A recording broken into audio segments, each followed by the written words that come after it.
Bom dia, meus irmãos. Eu quero saudar a todos com a graça e a paz do nosso bendito Senhor e Salvador Jesus Cristo, a quem seja a honra e a glória para sempre. Amém.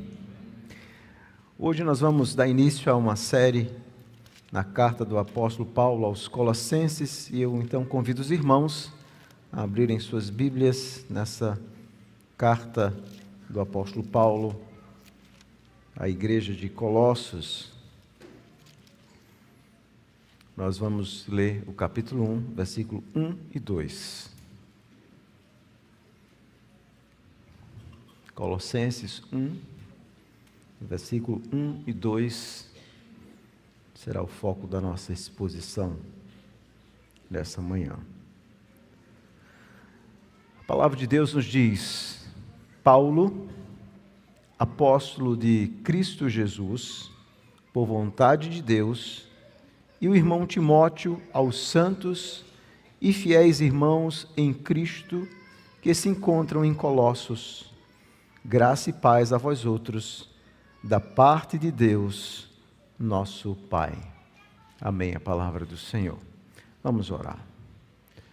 Bendito Deus, nós somos gratos por essa manhã, pela alegria de estar na Tua presença, pela alegria de podermos mais uma vez lermos a Tua palavra, que é santa e bendita, e rogamos que o Teu Espírito, que está aqui em nosso meio, que habita em nós, que inspirou esse livro, que ilumina pecadores para entender a mensagem desse livro, dando-lhe clareza, que esse mesmo Espírito nos ajude na correta interpretação e aplicação da Tua palavra. Essa é a nossa oração em nome de Jesus. Amém. Meus irmãos, nessa semana foi divulgada a pesquisa do IBGE e nós vimos que os evangélicos, aqueles que se dizem evangélicos, hoje representam 26,9% da população brasileira. Houve um crescimento em torno ou mais de 5% comparado com a última pesquisa. Isso significa que as pessoas que se identificam como evangélicas representam quase 30% da população. A grande pergunta é, no meio de tantas pessoas que se dizem evangélicas e de tantas igrejas, onde de fato, ou quais dessas de fato, têm pregado o verdadeiro evangelho? Quais dessas igrejas têm sido de fato igrejas fiéis? E em certo sentido, muitas pessoas se perguntam onde eu encontro o verdadeiro evangelho. Talvez essa seja a sua pergunta e a pergunta de muitas pessoas. Onde eu encontro um evangelho autêntico? E é por isso que essa carta de Paulo aos Colossenses ela é muito importante, porque Paulo vai exatamente nos ajudar a responder a essa pergunta. Onde nós encontramos esse verdadeiro evangelho? Qual a característica desse verdadeiro evangelho? Como é que ele se relaciona com a nossa vida, com o nosso culto? Então, por que é que nós precisamos de Colossenses hoje? Bom, eu vou dar algumas razões por que nós precisamos. Primeiro, existe uma necessidade eclesiológica. Eclesiologia significa igreja, o estudo da igreja. Ou seja, nós precisamos de Colossenses devido ao perigo de inúmeras heresias que têm destoado ou distorcido a mensagem do Evangelho. E a igreja de Colossos vai enfrentar exatamente uma heresia, e Paulo escreve essa carta para combater uma heresia muito sutil, que de alguma forma busca mesclar ideias do Antigo Testamento com a mentalidade pagã, ideias sincréticas, e que estava atraindo muitas pessoas ali. E Paulo então escreve para refutar essa heresia. E a igreja sempre vai estar enfrentando heresias, visões distorcidas do verdadeiro evangelho, desde a época apostólica. Há uma necessidade também cristológica. Por quê? Porque essas heresias, elas sempre colocam Cristo e mais alguma coisa como um meio de alguém encontrar a Deus. Toda heresia, e eu estou falando heresias cristãs, elas colocam Cristo e mais alguma coisa. E é por isso que nessa carta Paulo vai fazer uma defesa da supremacia e da suficiência de Cristo, somente Cristo. Não mérito, não outros meios, não outros mediadores, não outras formas. Há uma necessidade também hermenêutica. Nessa carta, Paulo nos ajuda a entender a relação do Antigo com o Novo Testamento. Esse era um problema daquela heresia. Eles estavam querendo trazer para a Nova Aliança aspectos com respeito à lei cerimonial, sobretudo ao culto do Antigo Testamento, e de alguma forma mesclando com ideias pagãs, para que os cristãos continuassem, então, guardando essas coisas. E Paulo, então, vai explicar nessa carta como é que nós olhamos o Antigo Testamento, aprendendo a estabelecer as coisas que foram descontinuadas agora na Nova Aliança e outros aspectos que são continuados na Nova Aliança, às vezes de forma diferente. É muito importante essa carta hermeneuticamente. Mas nós precisamos também de Colossenses, há uma necessidade apologética, porque as heresias, elas sempre, apologética significa a defesa da fé. As heresias, elas sempre aparecem com novas roupagens. E Paulo aqui vai tratar exatamente a respeito disso, como é que nós respondemos essas ideias, essas filosofias. Ele vai falar, inclusive aqui, dessas visões de mundo, desses conceitos mundanos. Como é que nós, como cristãos, respondemos a isso? Mas há também uma necessidade litúrgica. Paulo vai tratar aqui de um ponto importante na epístola, que é exatamente o culto do homem. Então, dentre essa heresia, eles estavam seguindo as tradições humanas e criando um culto centrado no homem. Então, Paulo vai mostrar como muitas tradições humanas, religiosas, distorcem o verdadeiro evangelho e devem ser refutadas. Esse era um perigo aqui. O próprio culto a Deus estava sendo afetado. Nós precisamos de Colossenses porque é uma necessidade sociológica. Essa epístola nos ensina como é que o cristão vive em uma sociedade não cristã, sobretudo como é que nós estabelecemos os relacionamentos interpessoais e familiares. Paulo vai tratar aqui. Como é que nós vivemos agora como família, com valores diferentes daqueles valores da sociedade. E há uma necessidade também escatológica. Paulo nos ensina um princípio importante daquilo que nós chamamos, nos estudos do Novo Testamento, da escatologia realizada, ou seja, da nossa esperança de salvação nós já temos a vida eterna em Cristo, mas a escatologia futura, ou seja, aquilo que ainda vai se concretizar no futuro, na segunda vinda de Cristo. Como é que nós nos posicionamos entre esse já e ainda não, vivendo aqui como peregrinos? Paulo vai nos ensinar muito a respeito disso. É por isso que essa epístola é muito relevante para nós e por isso que nós precisamos estudá-la. Agora vamos a algumas perguntas introdutórias. Quem escreveu essa carta? Bom, parece óbvio, porque no capítulo 1, versículo 1, diz que foi Paulo, apóstolo de Cristo, mas nos estudos acadêmicos, muitos estudiosos dizem que aqui, na verdade, é uma pseudonímia. O que é que significa isso? Que alguém escreveu e colocou o nome de Paulo. E o argumento que eles usam é que Colossenses tem alguma quantidade grande de palavras que não aparecem em outras cartas de Paulo. Obviamente isso não faz sentido, porque sempre que nós vamos desenvolver um assunto, um argumento, nós vamos usar palavras específicas. É possível também que Paulo tivesse usado um amanuense, um secretário, era muito comum também. Nós aprendemos através da produção das cartas antigas, que era muito comum, Cícero, inclusive, o famoso orador, ele nos ensina a respeito disso. Existiam duas técnicas, geralmente, de produção de cartas na época.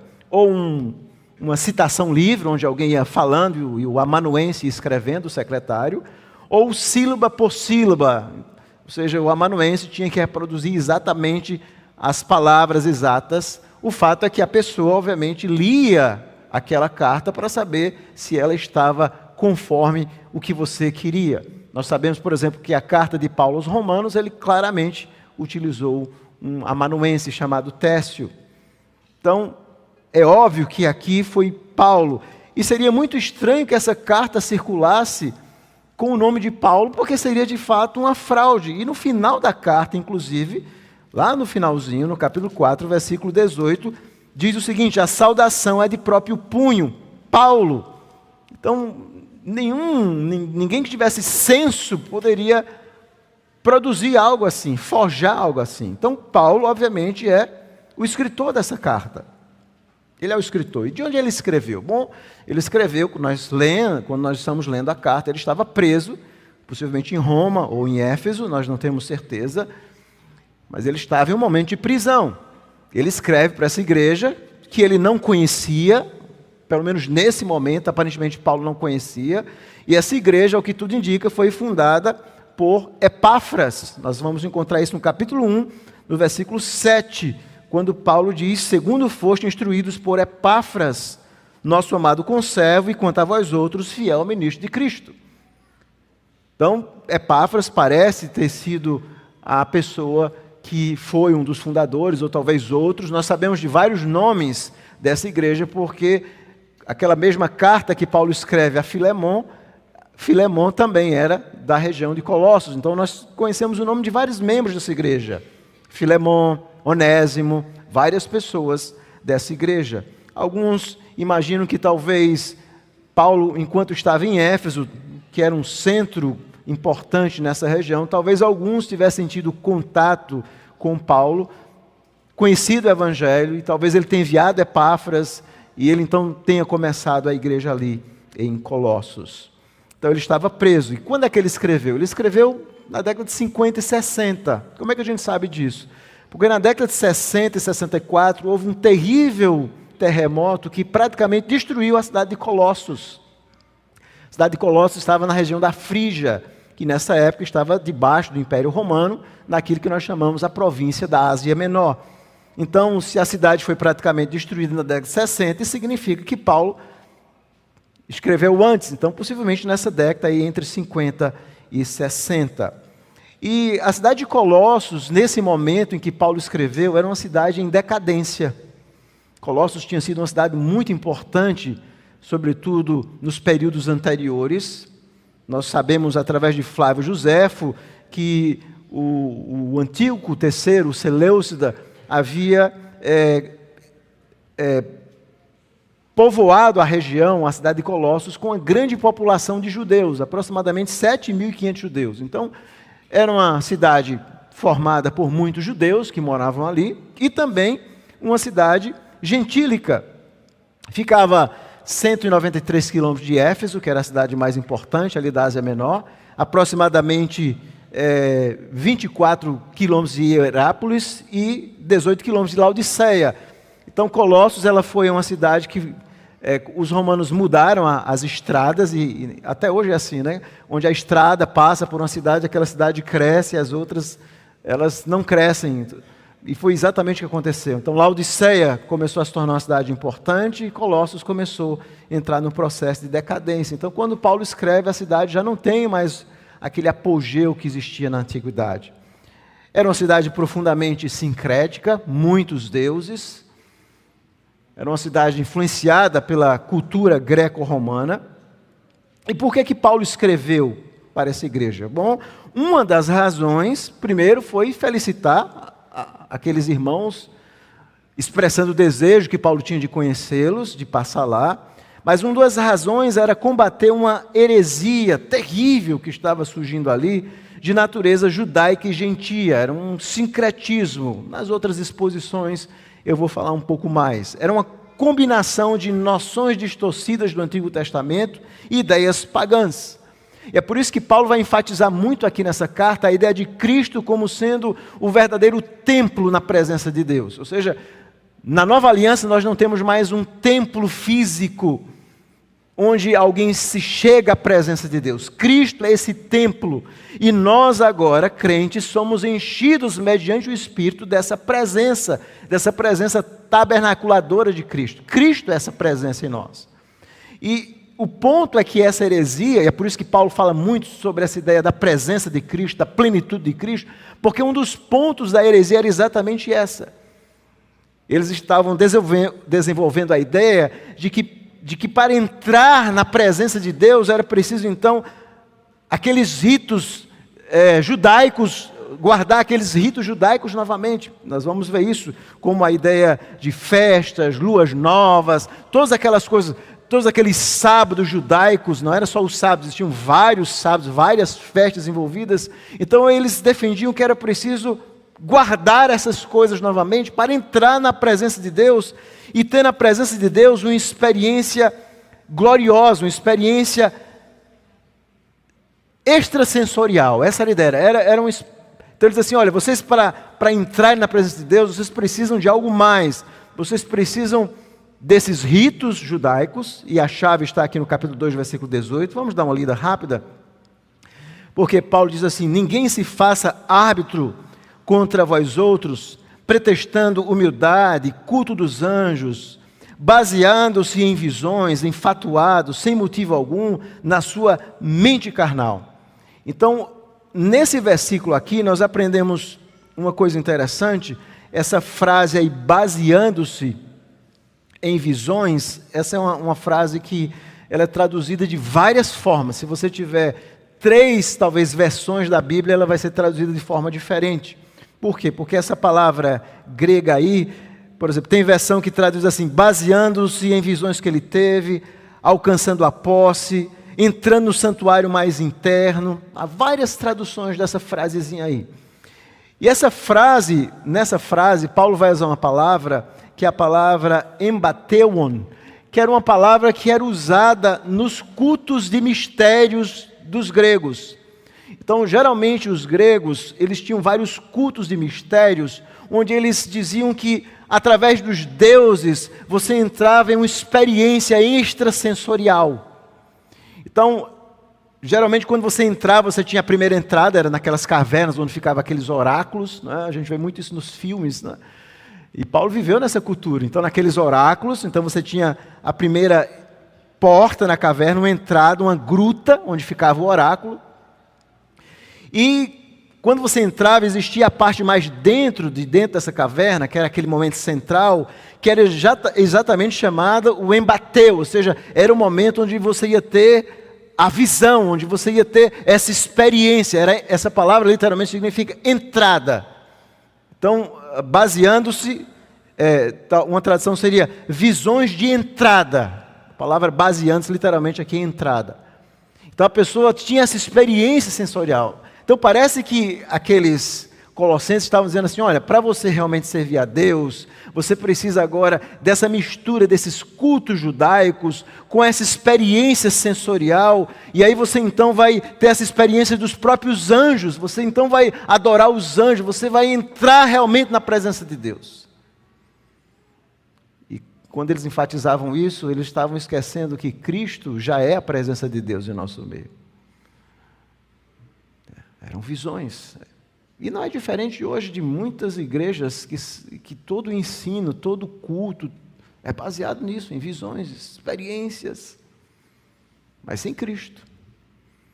É isso que Paulo está combatendo aqui. Em outros sermões eu vou detalhar de forma mais clara essa heresia. Então Paulo está escrevendo para combater essa heresia. Voltando aqui para o texto, nós temos que nos perguntar, então, como é que Paulo escreve essa carta? Essa carta, a estrutura retórica argumentativa, é aquilo que nós chamamos uma carta parenética. O que é uma parênese? Parênese era algo muito conhecido dentro da retórica, que tinha a ver com aconselhamento, com exortação, com dizer a alguém, não siga por esse caminho, que esse caminho é ruim, siga por esse aqui, esse é o bom, isso é o certo. Mas não é apenas uma carta de conselho, é uma carta apostólica, é Paulo, apóstolo, com toda a sua autoridade. E é por isso que ele se identifica, eu, Paulo, apóstolo de Cristo. Eu estou ensinando a vocês, não sigam por esse caminho herético, sigam por esse caminho bíblico, apostólico. É uma carta parenética. E as cartas antigas, elas eram muito bem estruturadas. Infelizmente, a nossa geração, ChatGPT, WhatsApp, nós estamos desaprendendo a escrever. Essa é a conclusão que eu chego. Então, por exemplo, existiam vários manuais, Quintiliano, em sua obra Instituição Oratória, Demétrio, sobre o estilo, de como você escrevia uma carta. E as cartas de Paulo e as cartas do Novo Testamento mostram exatamente isso, a beleza literária, a forma como escrever, como você desenvolve um argumento. E você percebe exatamente tudo isso. Ao longo da exposição de Colossenses, eu vou mostrar a vocês como Paulo constrói de forma belíssima o seu argumento. Mas as cartas, no geral, elas tinham 4 momentos centrais. Era a saudação inicial, que é essa que nós estamos vendo, capítulo 1, versículo 1 a 2, é a saudação inicial. Geralmente era comum um cumprimento inicial, você cumprimentava alguém. Depois você tem o corpo da carta, onde você apresenta os seus argumentos. E por último tem a despedida final.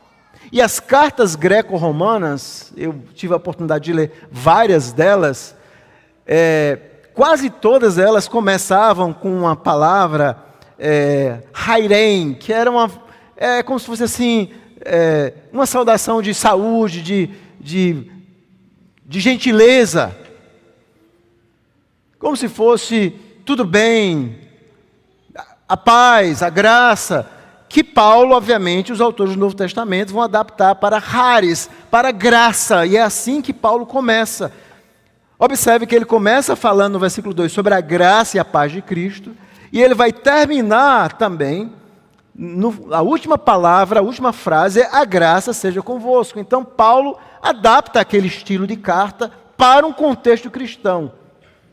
Os cristãos, eles usam aquele meio, aquelas cartas que existiam, mas agora Paulo está tratando e adaptando esse modelo para o modelo cristão. Agora vamos olhar para o capítulo 1, versículo 2. Do que parte é que nós estamos lendo aí? Nós temos essa saudação inicial.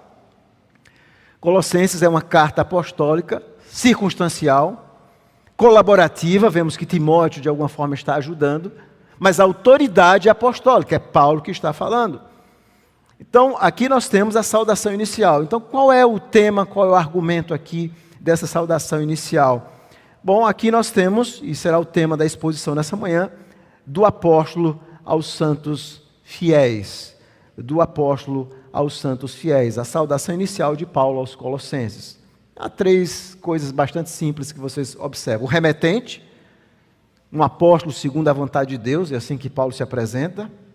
Os destinatários, que são os santos e fiéis irmãos, e Paulo faz algo interessante, eles estão em Colossos e em Cristo, é importante esse duplo argumento de Paulo, e por último a saudação, a graça e paz em Deus Pai, graça e paz em Deus Pai. Então nós temos o remetente, um apóstolo segundo a vontade de Deus, os destinatários aos santos e fiéis irmãos em Colossos em Cristo, e a saudação, graça e paz em Deus. Agora vamos analisar esses 2 versículos, versículo 1 e 2. Paulo começa, obviamente, a sua carta se identificando, como era comum. Paulo, todas as cartas paulinas, elas sempre têm essa característica. Paulo, apóstolo, em 8 ocasiões, Paulo tem essa preocupação de se identificar como apóstolo. E o que é que significa um apóstolo? Parece óbvio, mas não é. Bom, um apóstolo, existem 2 significados para essa palavra, para quem não sabe. Bom, existe um significado que é o que nós chamamos um termo técnico. O que é que significa isso? Que se refere aos apóstolos que foram testemunhas da ressurreição de Cristo. Aqueles 12 apóstolos.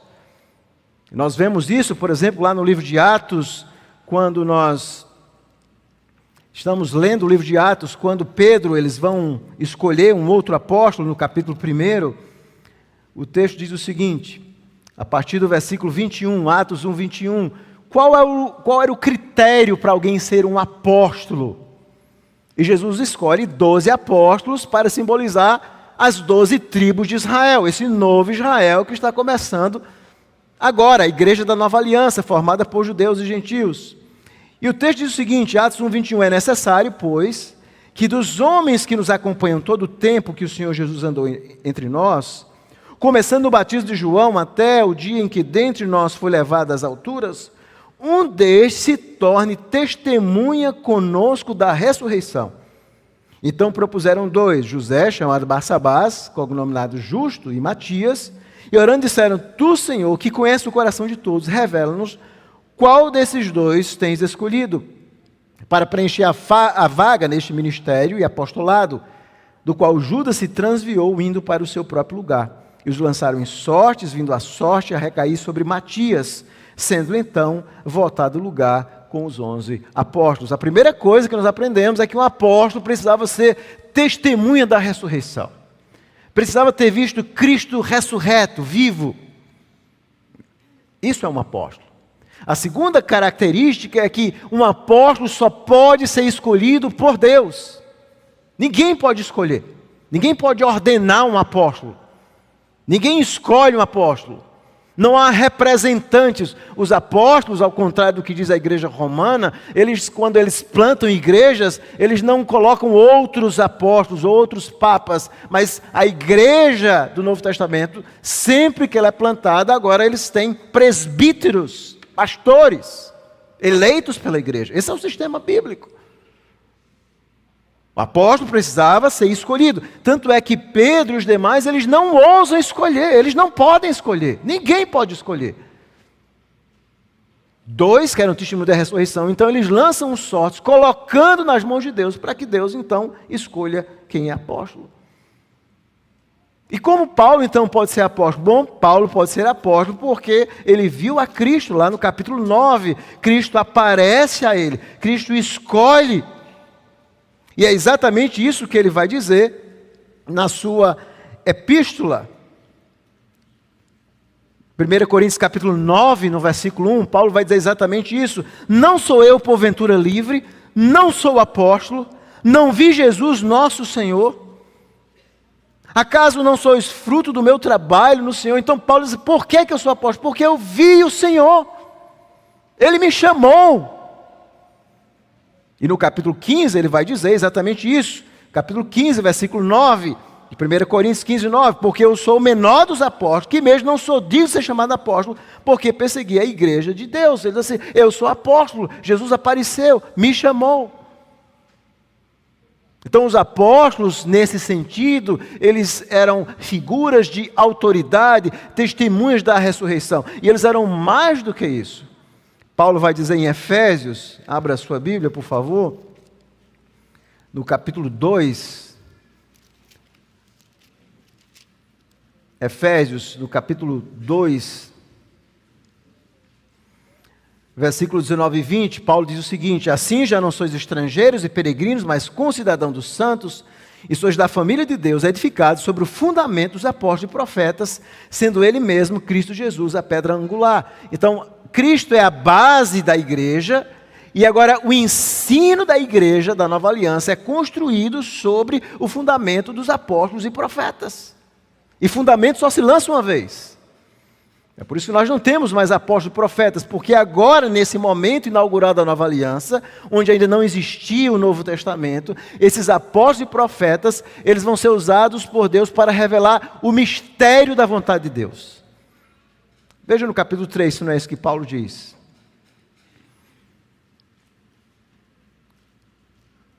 Capítulo 3, versículo 4 e 5, Efésios. Pelo que, quando ledes, podeis compreender o meu discernimento do mistério de Cristo, o qual em outras gerações não foi dado a conhecer aos filhos dos homens, como agora foi revelado aos seus santos apóstolos e profetas no Espírito, a saber que os gentios são coerdeiros, membros do mesmo corpo e coparticipantes da promessa em Cristo Jesus por meio do Evangelho. Então agora a nova aliança, a igreja da nova aliança, não seria mais composta por judeus, mas por gentios. E Deus está revelando isso a quem? Aos apóstolos e profetas.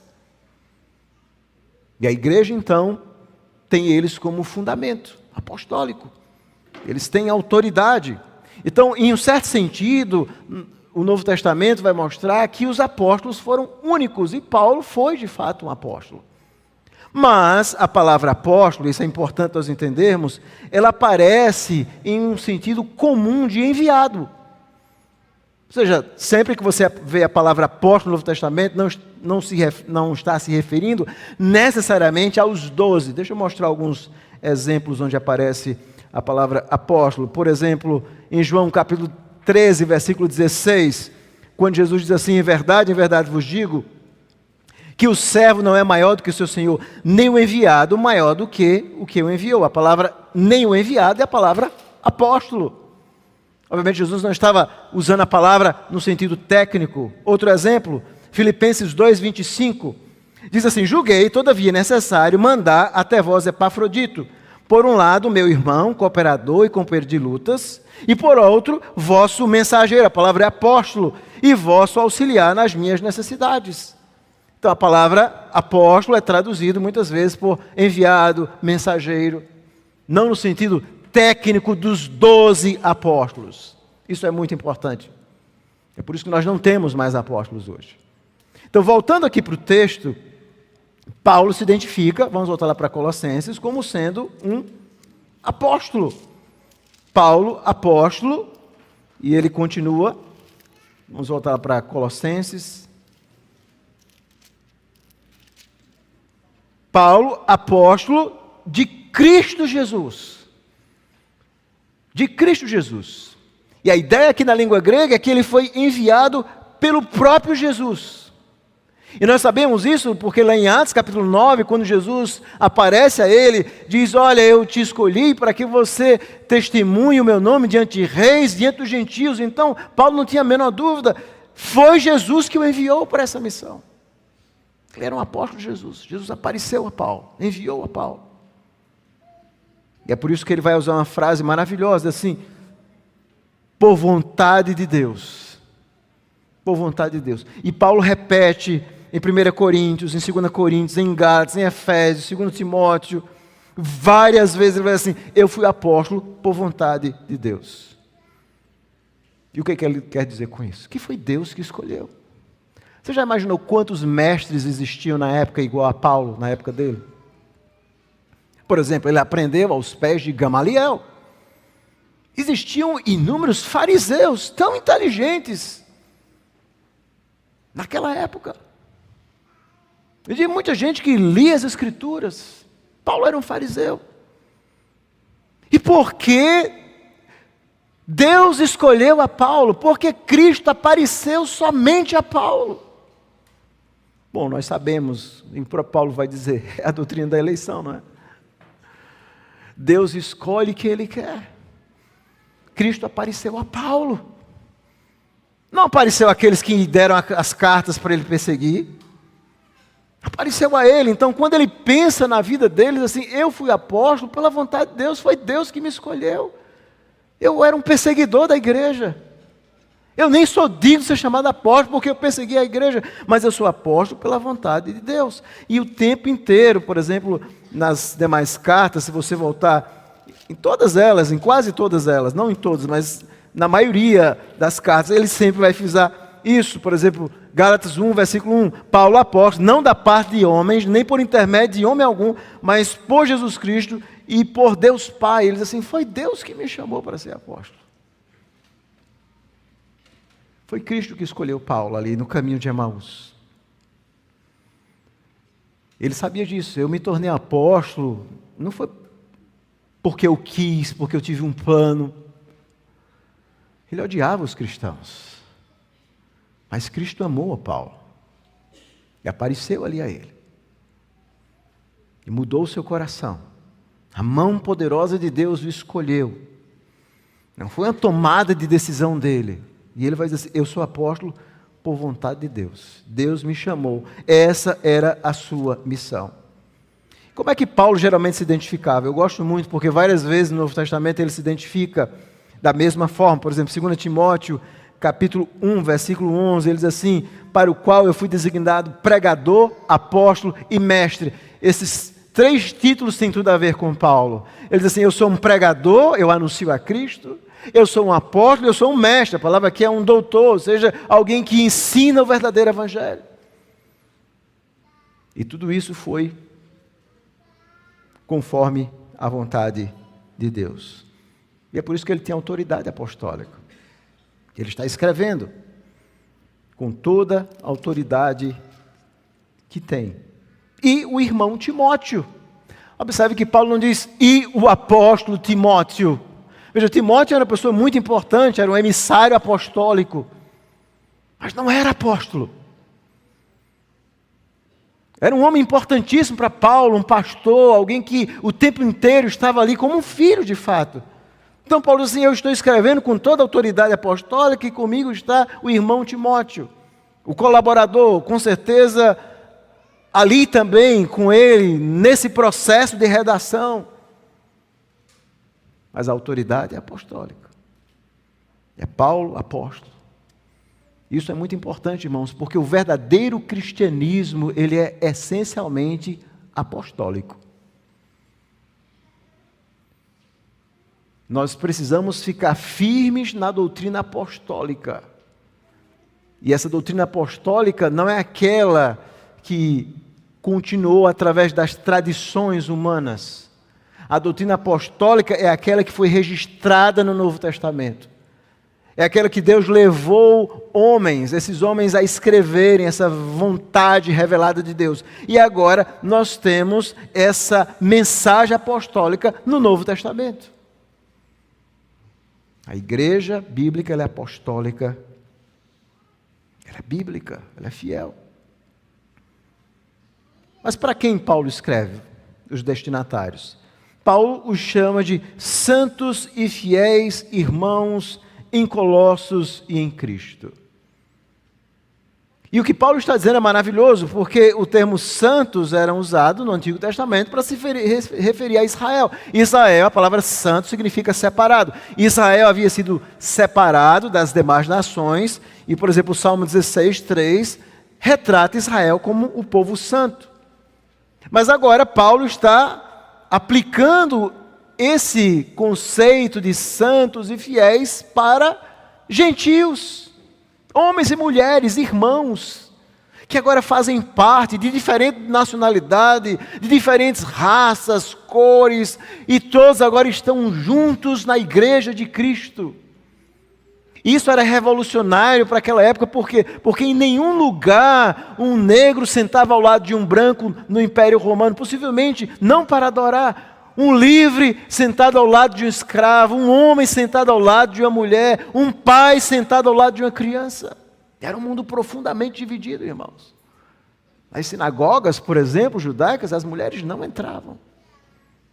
Mas agora, na nova aliança, todos são santos e fiéis irmãos. Irmãos. Santos, eles são santos. É possível que Paulo aqui esteja fazendo uma alusão a Daniel capítulo 7, versículo 22, onde essas duas ideias de santidade e reino caminham juntas. O reino de Deus agora faz parte desses santos e fiéis irmãos em Cristo. E o tempo todo Paulo está lembrando disso. Por exemplo, no capítulo 1, versículo 4, ele diz assim: desde que ouvimos da vossa fé em Cristo e do amor que tendes para com todos os santos.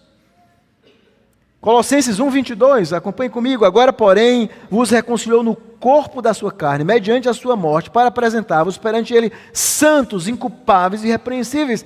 E a pergunta é: como é que nós somos santos, se nós somos pecadores? É o que Lutero dizia, esse é o grande mistério de Deus. É isso que nos torna um ser estranho e alienígena, nós cristãos. Nós somos santos e pecadores ao mesmo tempo. Jesus veio exatamente nos santificar, nos apresentar santos diante de Deus, nos separar, nos transformar, enviar o Espírito que é santo para habitar em nós. Colossenses 1:26, Paulo também diz: o mistério que estiver oculto dos séculos, das gerações, agora todavia se manifestou aos seus santos, a igreja da nova aliança. Então Paulo trata aqueles irmãos de Colossos como santos e como fiéis. Pessoas que eram fiéis a Cristo, pessoas que estavam servindo a Cristo. Ele sabia que apesar daqueles hereges, daqueles falsos mestres, a igreja, e é possível que ele tenha recebido alguma notícia de Epafrodito a respeito da igreja, a igreja era composta de muitas pessoas fiéis. Homens fiéis. Homens fiéis, mulheres fiéis que estavam em Cristo e em Colossos. Na língua grega, essas duas expressões são interessantes, vocês observam. Isso mostra a dupla nacionalidade ou dupla cidadania de todo cristão. Por um lado, eles são santos e fiéis em Cristo, mas ao mesmo tempo eles estão em Colossos.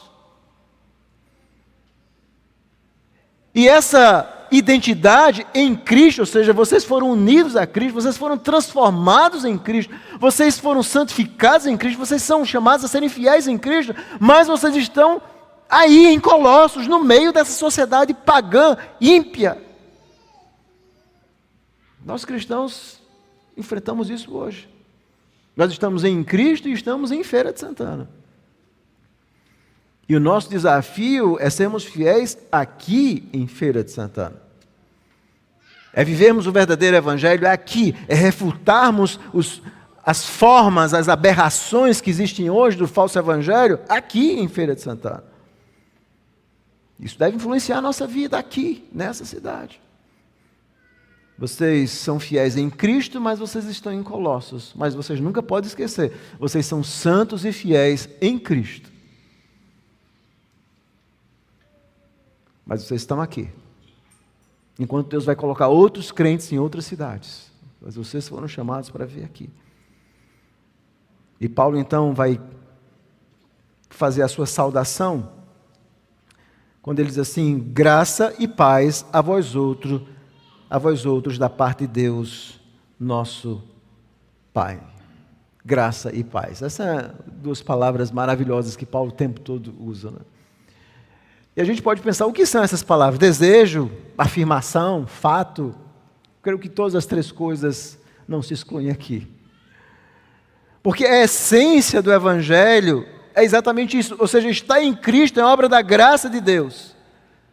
Isso produz paz, e é exatamente isso que Paulo vai desenvolver logo em seguida, a partir do versículo 13, por exemplo, ele diz assim, em Colossenses 1,13, Ele nos libertou do império das trevas e nos transportou para o reino do Filho do seu amor, no qual nós temos a redenção, a remissão dos pecados, ou seja, nós agora fomos reconciliados. Veja Colossenses 1,20, ele diz assim, e que havendo feito a paz pelo sangue da sua cruz, por meio dele reconciliasse consigo mesmo todas as coisas, nós fomos reconciliados. Foi a graça de Deus. É por isso que ele começa com a palavra graça e termina falando sobre a graça. E Paulo então vai dizer, veja Colossenses 1:6, acompanhe comigo, Colossenses capítulo 1, versículo 6, quando ele fala do Evangelho, que chegou até vós, como também todo mundo está produzindo fruto crescendo, tal acontece entre vós, desde o dia em que ouviste e entendeste a graça de Deus na verdade. Então o que é o Evangelho? O Evangelho é a própria graça de Deus. Na verdade, ou seja, finalmente alguém compreende a graça de Deus em Cristo, de amar pecadores. E agora esse Evangelho não é apenas a graça, é a própria verdade de Deus. Finalmente alguém descobre o que é a verdade. O Evangelho é a verdade. É a graça de Deus na verdade. E agora essa pessoa é reconciliada, ela tem paz. Então, ainda que sejam palavras simples, que parecem uma simples saudação, graça e paz a vós outros, são palavras carregadas de um profundo conteúdo teológico. É a graça de Deus. Como alcançou Paulo, foi a vontade de Deus um dia alcançar você e a mim, pecadores. Deus teve misericórdia da nossa vida e nos deu a graça, e nos reconciliou com Cristo, e agora nós temos paz com Deus, nós não somos mais inimigos. Nessas duas palavras, de alguma forma, Paulo resume tudo aquilo que ele vai dizer depois. Essa pequena saudação. Ele vai falar com autoridade apostólica, ele vai lembrar aos colossenses que eles estão em Cristo, ele vai lembrar eles da supremacia de Cristo, da suficiência de Cristo. Ele vai lembrar que eles estão em Colossos, mas não podem seguir mais os rudimentos, as filosofias mundanas. Paulo vai lembrar da graça do Evangelho, da paz, da reconciliação. Tudo já está aqui. Toda a beleza da carta que será desenvolvida já está nesses dois pequenos versos iniciais. E por que nós precisamos meditar na mensagem de Colossos? Porque nós estamos vivendo hoje esse momento de falso evangelho, da falsificação. Recentemente eu estava lendo, a polícia do Rio de Janeiro criou um equipamento de mapeamento digital para usar e descobrir quando uma tela, um quadro era original e não. Então eles usaram várias técnicas digitais, analisando vários aspectos para detectar se aquele quadro era verdadeiro ou não. Então, quando nós vemos o cristianismo e tantas igrejas, tantas coisas, nós temos que usar exatamente as Escrituras, todas essas ferramentas que a palavra de Deus nos dá no Novo Testamento, para detectar se aquela igreja, se aquela pessoa que está se dizendo cristão é verdadeiro ou não. Existem aqueles testes clássicos, como nós sabemos, a verdadeira fiel, a igreja verdadeira, como os reformadores diziam, é aquela que tem a palavra de Deus, que é fiel às Escrituras. A igreja verdadeira é aquela que é fiel nos sacramentos. A igreja verdadeira é aquela que é fiel com respeito à disciplina eclesiástica. Mas existem outras coisas, irmãos, hoje, que nós temos que averiguar com respeito ao culto a Deus, com respeito ao ensino da vida cristã, com respeito ao papel do homem e da mulher, da sociedade, do Estado, de tantas coisas. Nós temos que olhar as Escrituras para sabermos se aquele evangelho que está sendo pregado entre esses 26% da população, se é realmente o evangelho de Cristo. Porque o verdadeiro cristianismo, ele tem essas características multiformes que atestam a sua veracidade. O verdadeiro cristianismo é essencialmente apostólico. Ele é católico no sentido de ser universal. Nós não acreditamos que nós somos a única igreja, no sentido, a nossa igreja aqui ou a nossa denominação. Mas ele não é romano, obviamente. Mas nós acreditamos que Deus, da mesma forma que nos chamou, tem chamado outras pessoas. E essa apostolicidade, conforme nós vemos nas Escrituras, essa catolicidade faz com que nós também nos empenhemos em defender esse evangelho em meio ao falso. E a defesa do evangelho tem a ver com o ensino, a pregação, mas também com as nossas vidas. O verdadeiro evangelho é apostólico, católico e bíblico. Essa é a marca de uma igreja fiel. O verdadeiro evangelho foge daquilo que Paulo diz de tradições humanas, de filosofias e argumentos falazes. Paulo vai combater isso, argumentos que parecem que fazem sentido, parecem que estão certos, mas são falazes. Esse é um princípio bíblico aqui. Outra aplicação é que a igreja é uma comunidade universal de dupla cidadania, que tem características muito específicas. Nós somos cidadãos de Cristo, mas somos cidadãos também daqui. Somos brasileiros, feirenses, mas os nossos valores não são terrenos e humanos. E é por isso que nós não temos a menor dificuldade em combatermos ideias erradas, quer venham de visões políticas, filosóficas, onde quer que venha, a nossa única lealdade é para com Cristo. E se você não consegue perceber isso, se você tem mais lealdade a um time de futebol, a um partido político, a uma filosofia, a uma ideologia do que a Cristo, é porque você não conheceu a Jesus Cristo ainda. Isso nos dá essa independência de criticarmos tudo aquilo que nós vemos que está errado da palavra de Deus. É isso que nós precisamos. E a última aplicação é que a essência do Evangelho tem a ver com a graça e paz de Deus que nos são dadas em Cristo. E que agora são aplicadas pela obra do Espírito, são mantidas pelo Espírito. E a essência do verdadeiro evangelho está na suficiência de Cristo, que retira a ideia de mérito. Sempre que você vê uma igreja enfatizando mérito, meios, fazer alguma coisa, visões, culto centrado em homens, tudo isso que tem a ver com a centralidade do homem no culto a Deus, fuja disso. Ali não é evangelho. O verdadeiro evangelho é o da graça de Deus em Cristo. E a única coisa que você precisa é Cristo. É o único caminho que nos leva a Deus. E é por isso que nós vamos caminhar ao longo desses meses com essa carta, para que nós possamos pensar na importância do ensino de Paulo para nós hoje, que vivemos nesse caos dos nossos dias.